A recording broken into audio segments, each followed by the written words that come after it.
Sabi mo, hindi ka pa nakakasama ng babae, hindi ba? Hayaan mong samahan kita ngayon. Ayaw mo ba maranasan to, Elmer?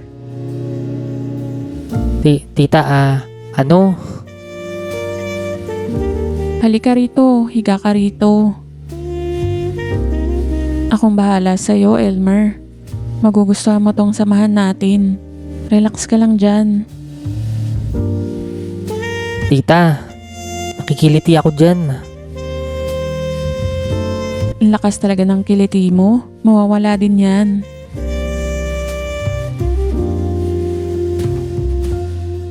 Secret XPG.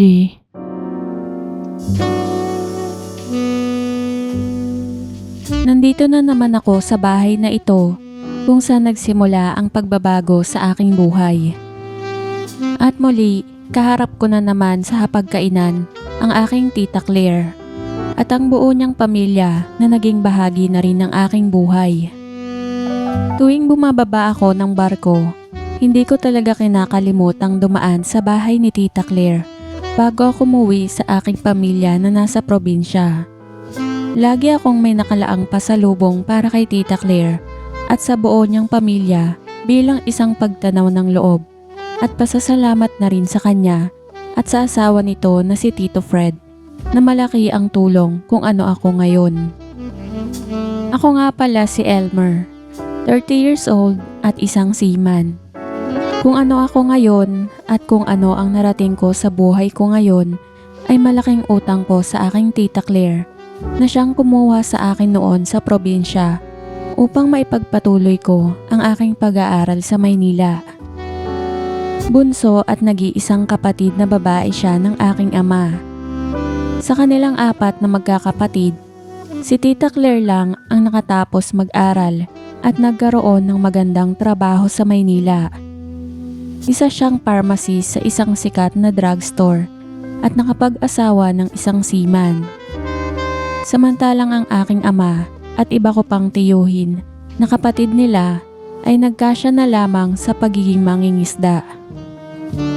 Kapag ganong nasa bahay nila ako at kaharap ko si tita Claire, ay bumabalik ang mga alaala ng aking kahapon.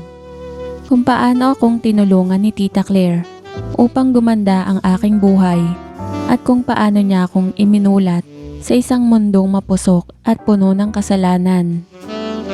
Tandang-tanda ko pa kung paanong nagsimula ang lahat. 16 na taong gulang ako noon nang dumating si tita Claire.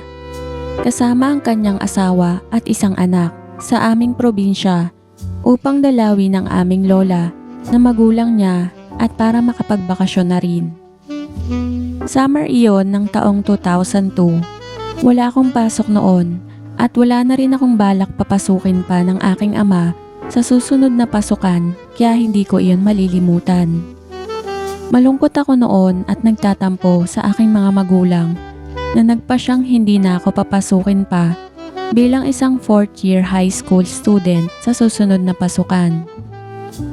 Kailangan kasi ng aking ama ng katulong sa pangingisda sa laot at bilang panganay sa 7 anak ng aking mga magulang ay parang obligasyon kong tumigil noon upang ako ang maging katulong ni ama sa pangingisda at pagbuhay sa pamilya namin. Sakto naman ang pagbabakasyon ni tita Claire ng mga panahong yon. Para siyang anghel na ipinadala ng langit para tulungan ako. Dahil noong nalaman niya ang balak ng aking mga magulang na pahintuin na ako sa pag-aaral, ay nagalit siya at pinagsabihan ang aking ama at ina kahit pahamak na mas matatanda sa kanya ang mga ito.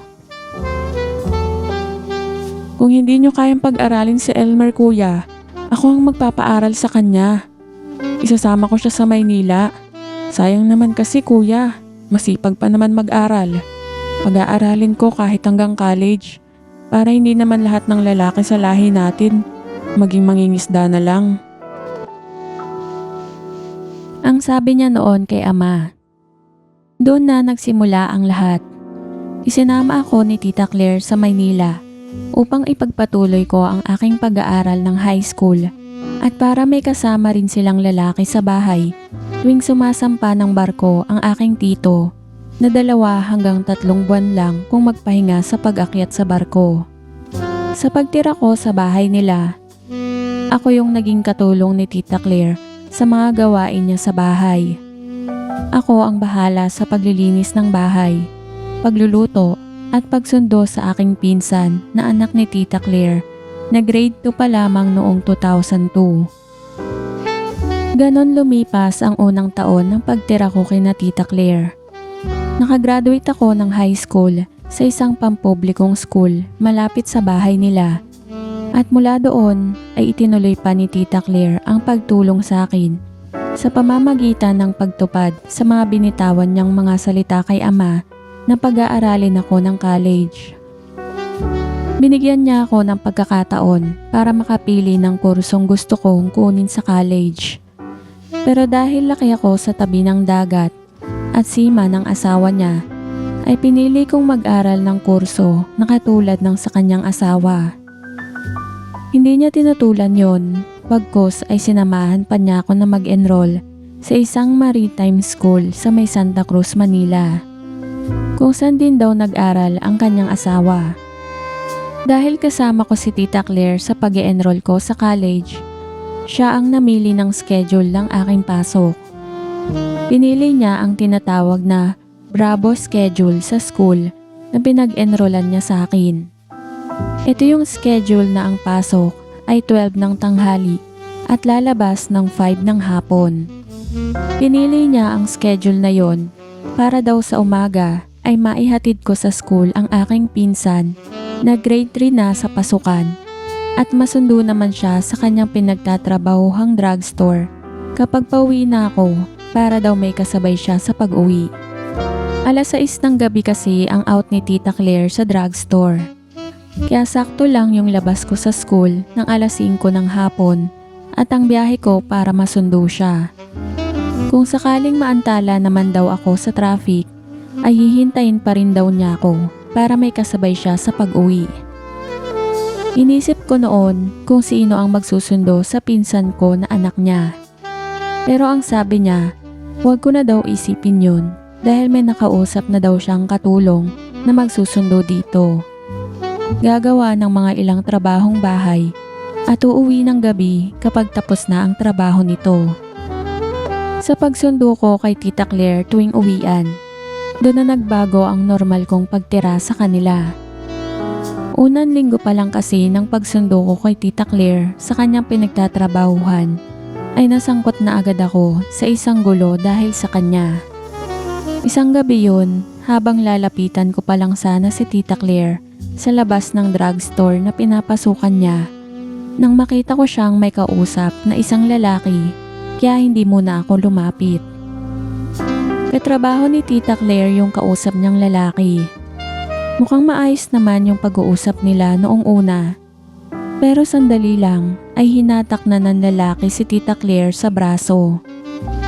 At doon nakita ko na sinampal na ni Tita Claire ang lalaki. Hindi ko alam kung bakit sinampal ni Tita Claire yung lalaki. Pero tingin ko ng mga oras na yon ay may ginawa itong mali o masama kay Tita Claire. Kaya agad akong lumapit sa kanila. Nasakto naman sa muling paghawak ng lalaki kay Tita Claire. Doon malapitan ay nakita kong hahalikan sana ng lalaki si Tita Claire na parang ayaw naman magpahalik. Kaya itinulak ko yung lalaki paglapit ko sa kanila. Nagulat si Tita Claire dahil hindi niya akalain na nandun na pala ako at nakita ko yung ginagawa sa kanya ng lalaking katrabaho niya. Pinagbalingan ako ng galit ng lalaking katrabaho ni Tita Claire at sinusuntok ako sa muka upang matumba ko. Pero hindi ako nagpatalo. Sinunggaban kong pilit yung lalaking katrabaho ni Tita Claire kahit nadehado ako.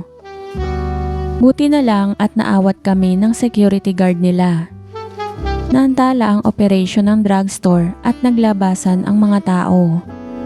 Dinala kami sa likod o bodega ng drugstore upang kausapin ng ibang pharmacist na katrabaho ni Tita Claire.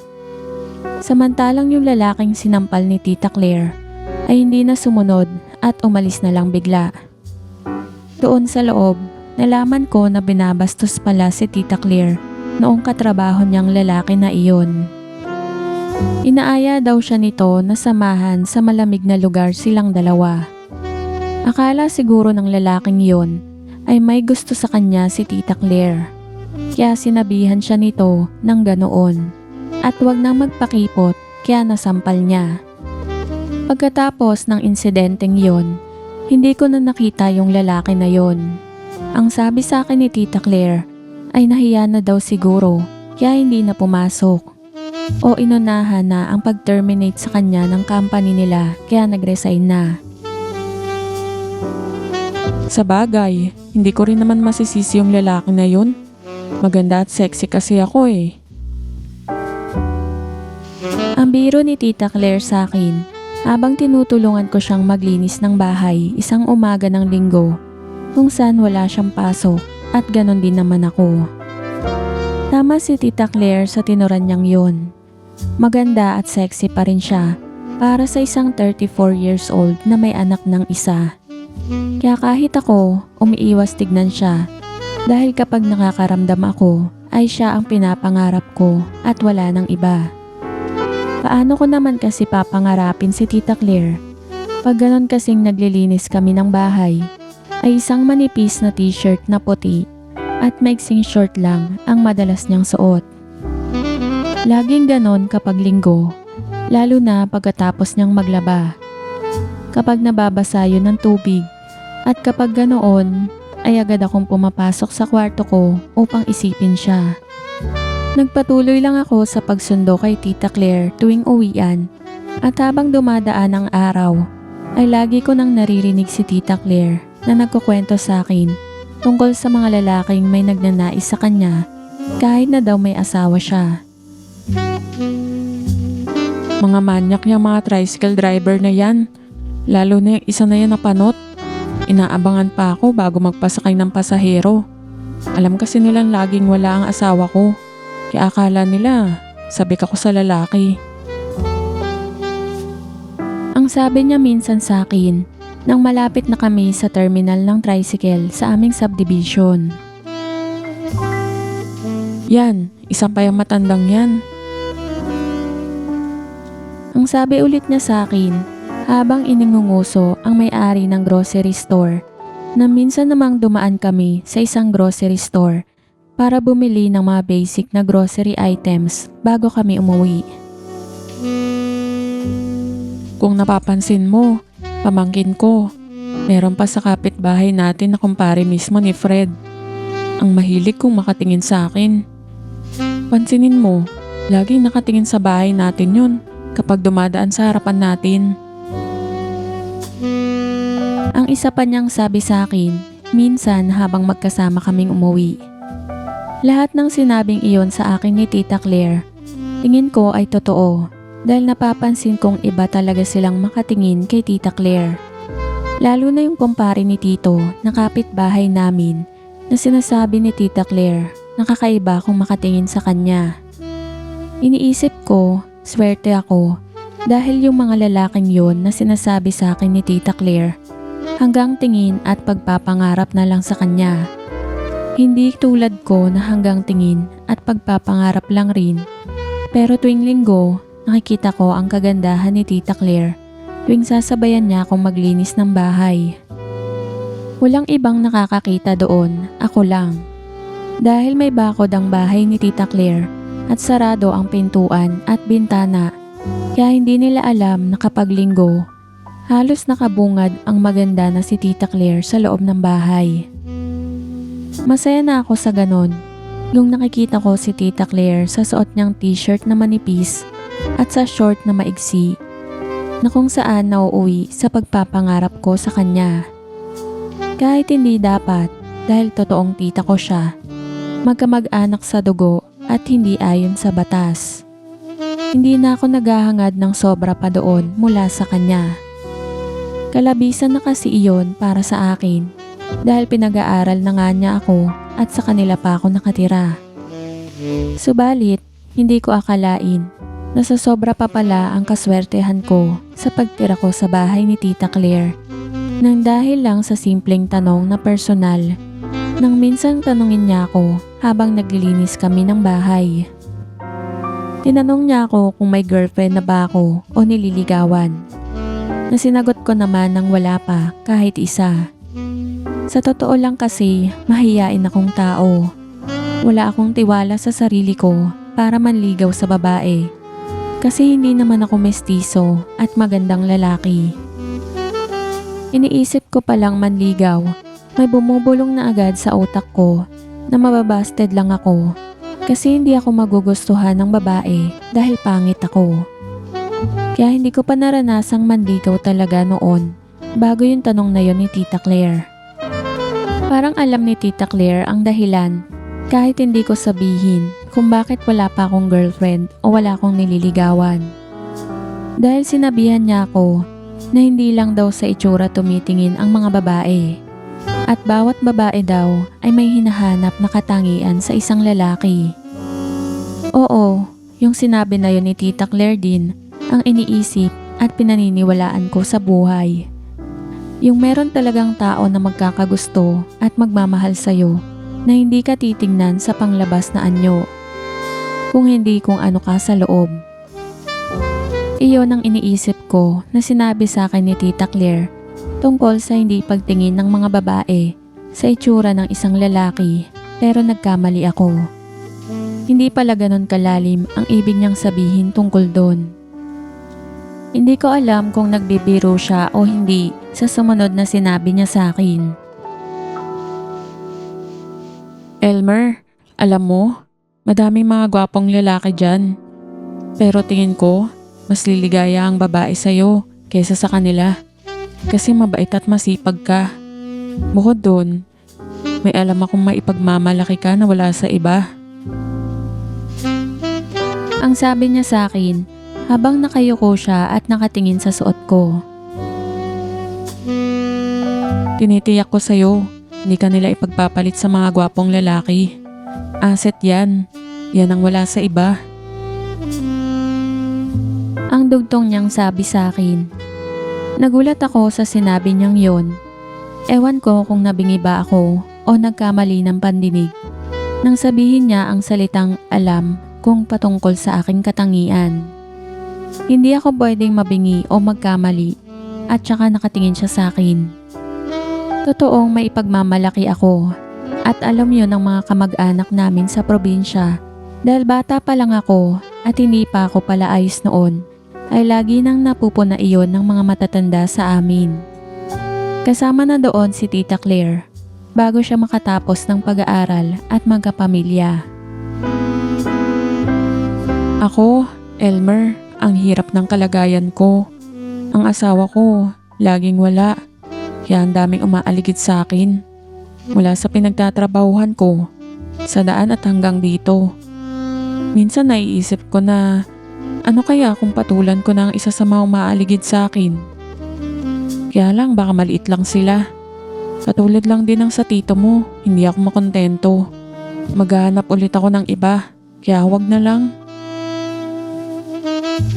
Ang mabilis niyang paliwanag na hindi ko masyadong maintindihan sa edad kong 17 years old noon. Kaya Elmer, mapalad ang magiging girlfriend mo. Kung sino man yon, kasi talagang maliligayahan sa'yo. Ang nakangiti na niyang sabi sa akin bago ulit niya ako tanungin na nahihiya akong sagutin dahil wala akong isasagot. Nakahalik ka na ba ng babae, Elmer?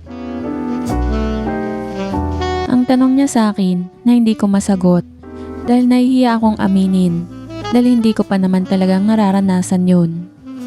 Natawa na lang si Tita Claire nang hindi ako makasagot at parang inasar pa ako habang naglilinis kami ng bahay. Kung hindi ka pa nakakahalik ng babae, sigurado ako, Elmer, hindi ka pa rin nakakasama ng babae. Ang mahina pero natatawa niyang sabi sa akin na hindi ko alam kung ano ba ang nangyayari kay Tita Claire ng mga oras na yon at kung bakit mabilis na napunta sa pagtatabi ng babae ang usapan. Samantalang kanina lang ay tungkol sa girlfriend lang. Maghapon kong pinag-isipan yung mga sinabi sa akin ni Tita Claire. Ang pagkakaintindi ko kasi sa sinabi niyang yon ay parang hindi siya nakokontento sa buhay may asawa niya at gusto niyang subukan yung pumasok sa isang relasyon na pinagbabawal.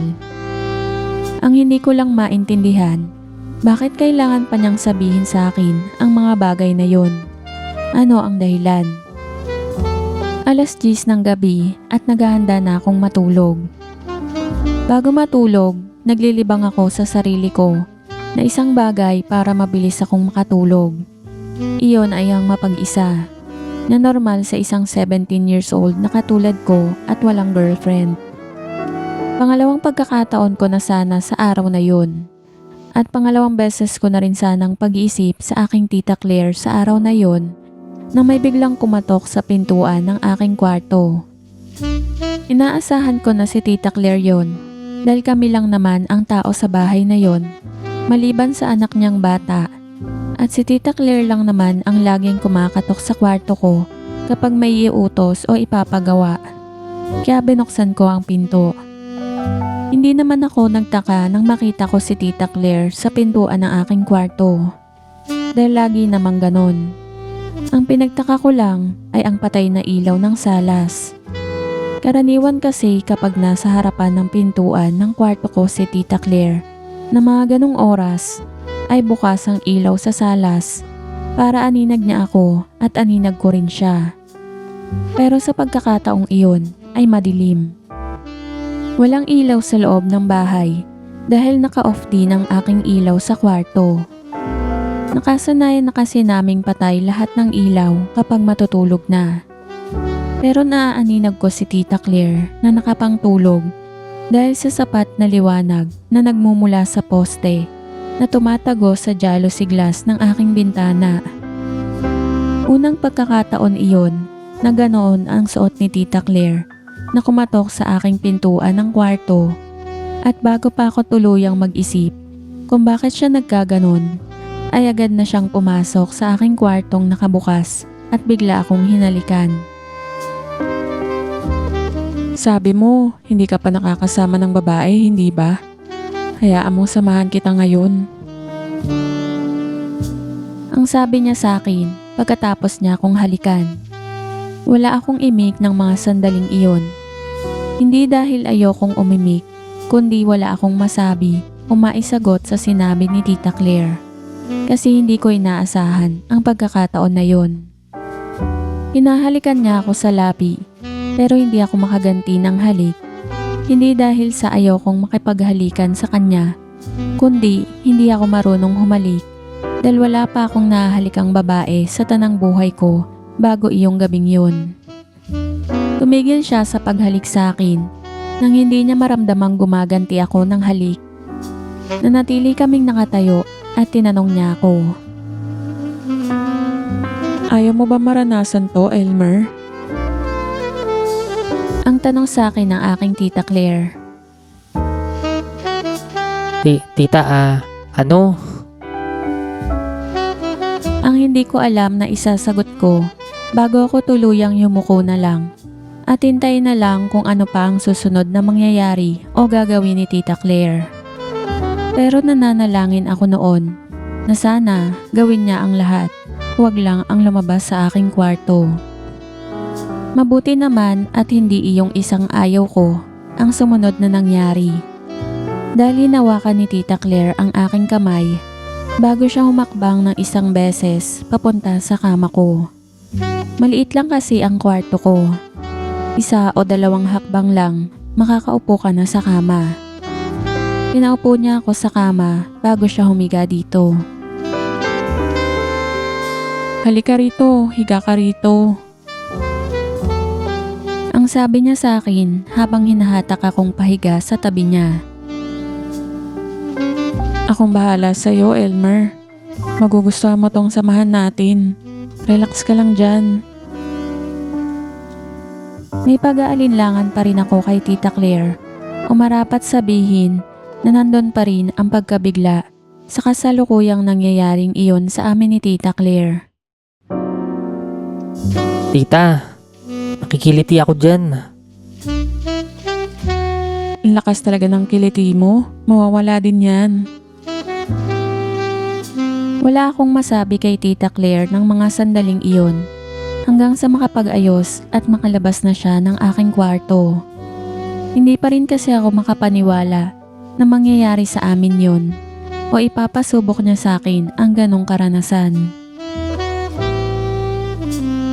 Gusto ko sanang habulin si Tita Claire noong lumabas na siya ng aking kwarto para sana magpasalamat sa ipinaranas niyang kakaibang ligaya sa akin ng gabing yun.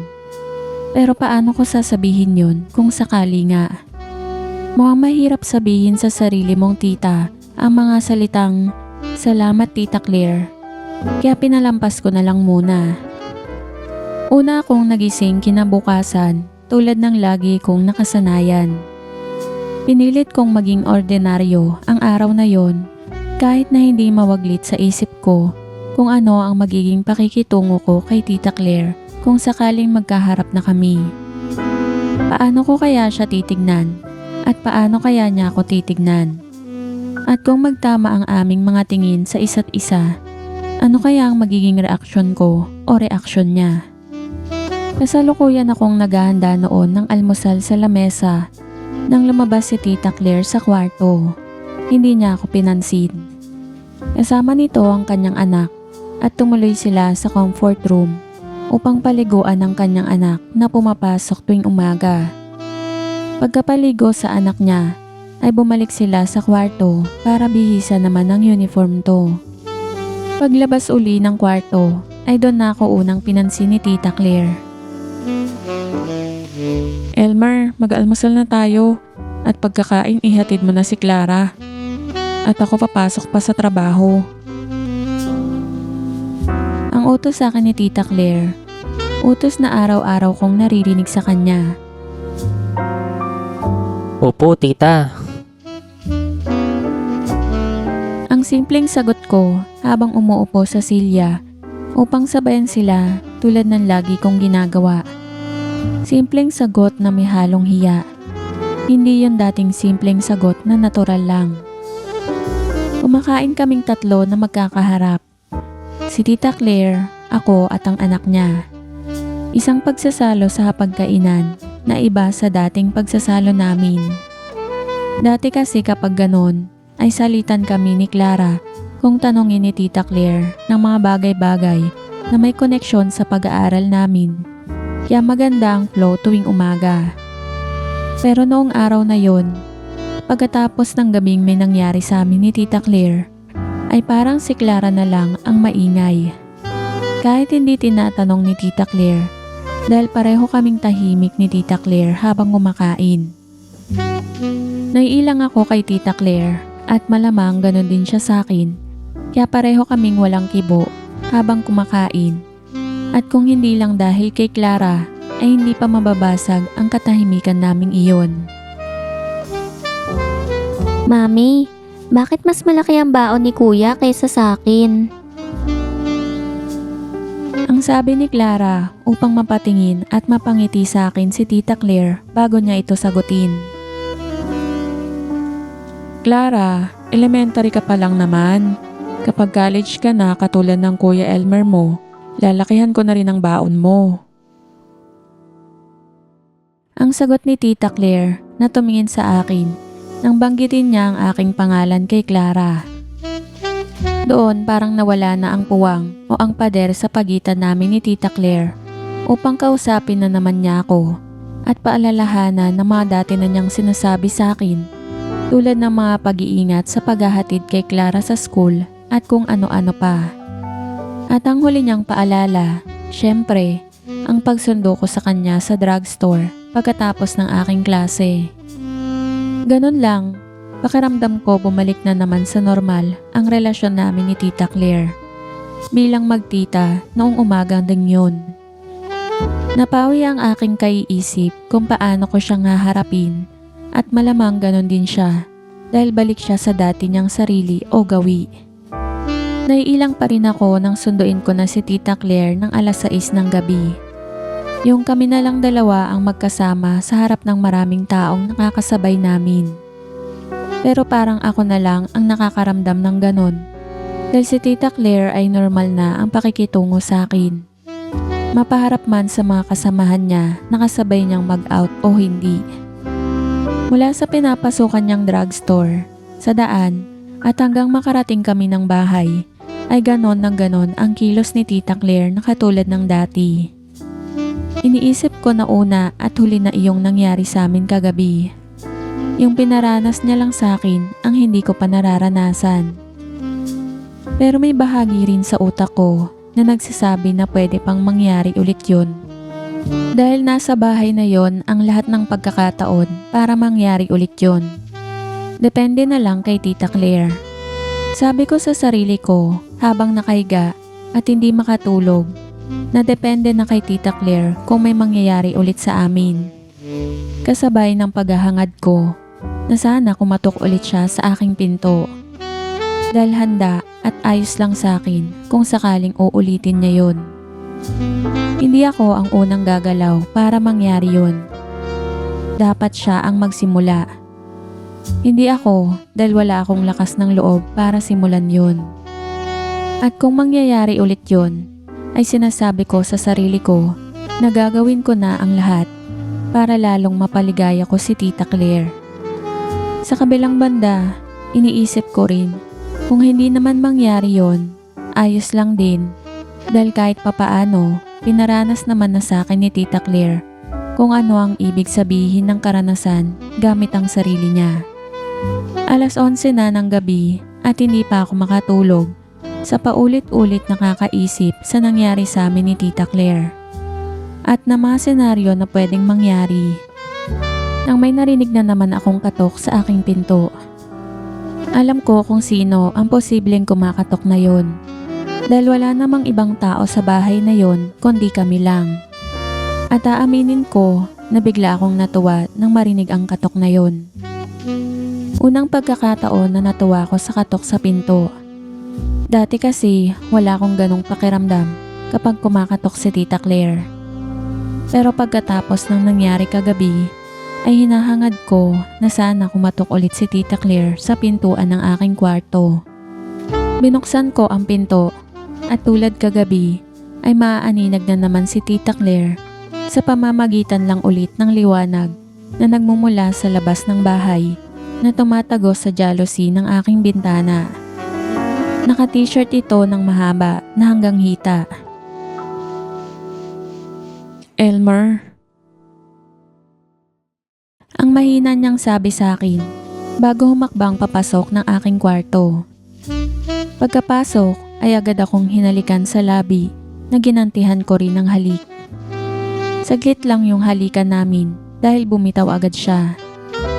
Marahil isa lang iyong pagsukat ni Tita Claire sa akin upang malaman niya kung gusto kong may mangyari ulit sa amin. Nang malaman niyang gusto ko ulit mangyari yung nangyari sa amin kagabi, base sa pagganti ko ng halik, ay daglian niya akong hinatak sa tulugan. Pareho kaming lupaypay ni Tita Claire makalipas ang ilang oras. Pero kahit napagod, ay pinilit pa rin mag-ayos ni Tita Claire upang makalabas agad ng aking kwarto nang walang anumang sinasabi sa akin. At tulad ng unang gabi, gusto ko sana siyang pasalamatan. Pero naisip ko na parang mali ang magpasalamat sa kanya. Parang asiwa noong sabihing, "Salamat Tita Claire," kasi para saan ba yun? Kung magpapasalamat ako sa kanya, ay mangangahulugan na nagpapasalamat ako sa pagpapaubaya niya. Iyon ang kalalabasan, kaya minabuti ko na lang na manahimik. Kasi wala naman talagang lalaki ang nagsasabi sa babae ng salamat at nagpaubaya ka sa akin. Nakakaasiwa kaya iniiba nila ang pagkakasabi. Kaya nagiging ganito. Salamat, pinagkatiwala mo sa akin ang iyong sarili. Subalit hindi naman pwedeng sabihin ko yon kay Tita Claire kasi hindi tugma sa relasyon namin bilang magtiyahin. Minabuti ko na lang manahimik. Inisip ko na saka na lang akong magpapasalamat kay Tita Claire kapag talagang nararapat na akong magpasalamat sa kanya. Yung pananahimik ko na yon ay parang nakatulong din dahil simula noon ay halos gabi-gabi na kung swertein ako sa mahabang pagtira ko kay na Tita Claire. Halos gabi-gabi na kung kumakatok si Tita Claire sa aking kwarto kapag tulog na ang kanyang anak at patay na ang lahat ng ilaw sa bahay. At kung minsan, nakakadalawang ulit pa kami dahil kumakatok ulit siya sa madaling araw. Walang kasawaan si Tita Claire na halos kalahati lang daw yung tangkad ng asawa niya sa akin. Hindi niya daw kailangan ng lalaking gwapo dahil gwapo naman si Tito Fred. Ang kailangan daw niya ay yung may maipagmamalaki sa ibang aspeto na tulad ng sa akin. Ganon din naman ako. At natigil lang si Tita Claire sa pagkatok sa kwarto ko kapag bumababa ng barko ang kanyang asawa na si Tito Fred. Humigit kumulang na 6 na taon din ang gabi-gabing pagkatok ni Tita Claire sa kwarto ko. At humigit kumulang sa 1,000 beses kung susumahin ang pagsasama namin ni Tita Claire sa panahon ng pagtira ko sa kanila na hindi nalaman ng kahit sino. Sa mga panahong yon, hindi ko rin nakuhang mag-girlfriend dahil tinoon ko talaga ang aking oras sa pag-aaral. Tsaka bakit ko naman iisipin pang magka-girlfriend noon? Samantalang kontentong-kontento na ako noon kay Tita Claire. Dumalang na lang yon nang makapagtapos na ako sa kursong napili ko at nagsimula na akong mag-apply sa kumpanya ni Tito Fred kung saan natanggap naman ako. Sa tulong na rin ulit ni Tito Fred na nakasama ko rin sa unang pagsampa ko ng barko na pang-international ang biyahe. Sa barko, doon ko nagamit ang karanasan ko kay Tita Claire. Kadalasan kasi kapag nakadak ang aming barko, ay nagliliwaliw kaming mga marino at hindi maiwasang kumuha kami ng mga babaeng pwedeng bayaran upang makatabi. Laging kasama ko si Tito Fred sa mga lakad na ganon. Siya ang nagturo sa akin na sumama sa mga babaeng bayaran. Sabay kaming humahanap ng babaeng makakasama, panandali ang ligaya, at sa tuwing matatapos kami, ay lagi niyang tinatanong ang mga babaeng aking nakakasama dahil natutuwa siyang malaman kapag nahihirapan o hindi matagalan ng mga iyon. Kapag may ganong nangyari, inaasahan ko na tampulan na naman ako ng tukso sa aming barko habang naglalayag. Hagikikan at tawanan ang mga kasama ko, lalo na si Tito Fred. Kapag nalalaman nilang may pinasuko o pinahirapan akong banyagang babae. Tinatawanan ni Tito Fred yon, pero hindi niya alam na mas matindi ang hirap ni Tita Claire sa akin.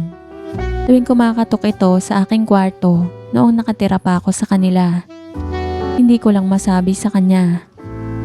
Isang beses lang kaming nagkasama ni Tito Fred sa barko dahil lumipat na ako ng ibang kumpanya nang makakuha na ako ng karanasan sa pagsakay ng barko.